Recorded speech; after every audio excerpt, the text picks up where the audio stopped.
امام غزالی رحمہ اللہ تعالیٰ علیہ نے حسد کے 4 درجات بیان فرمائے۔ پہلا درجہ، دوسرے سے زوال نعمت کا خواہش مند ہونا اگرچہ خود کو بھی وہ نعمت نہ ملے، اور یہ خباثت کی انتہا ہے۔ دوسرا درجہ، دوسرے کی نعمت میں ایسی رغبت کرنا بعین ہی وہ نعمت اس سے زائل ہو کر میرے پاس آ جائے۔ اور اسی طرح تیسرا درجہ، دوسرے کو جو نعمت حاصل ہے بعین ہی اس کی خواہش نہ کرنا بلکہ اس جیسی نعمت کی خواہش کرنا۔ اب اگر حاسد کو اس جیسی نعمت نہ ملے تو محسوس زوال نعمت کی خواہش کرتا ہے تاکہ ان دونوں کے درمیان کوئی فرق نہ رہے۔ اور چوتھا درجہ، دوسرے کی نعمت جیسی نعمت کی خواہش کرنا اور خواہش پوری نہ ہونے کی صورت میں زوال نعمت کی تمنا نہ کرنا۔ امام غزالی رحمہ اللہ تعالیٰ علیہ نے حسد کے 7 اسباب بیان فرمائے۔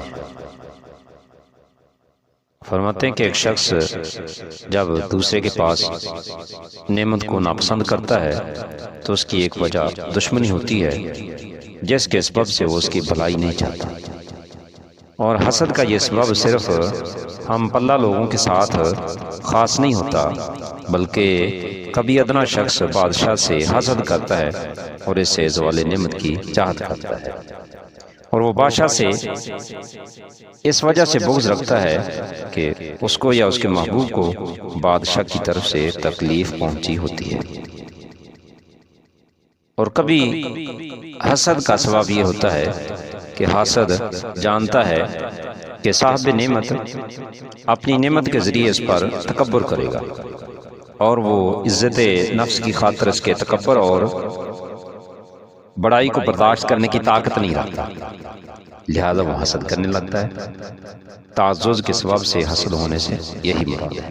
اور کبھی حسد کی وجہ یہ ہوتی ہے کہ جیسے حسد ہوتا ہے طبیعت اس پر بڑائی حاصل کرنے کی خواہش رکھتی ہے، لیکن اس کا نعمتوں سے مالا مال ہونا راستے میں رکاوٹ بن جاتا ہے۔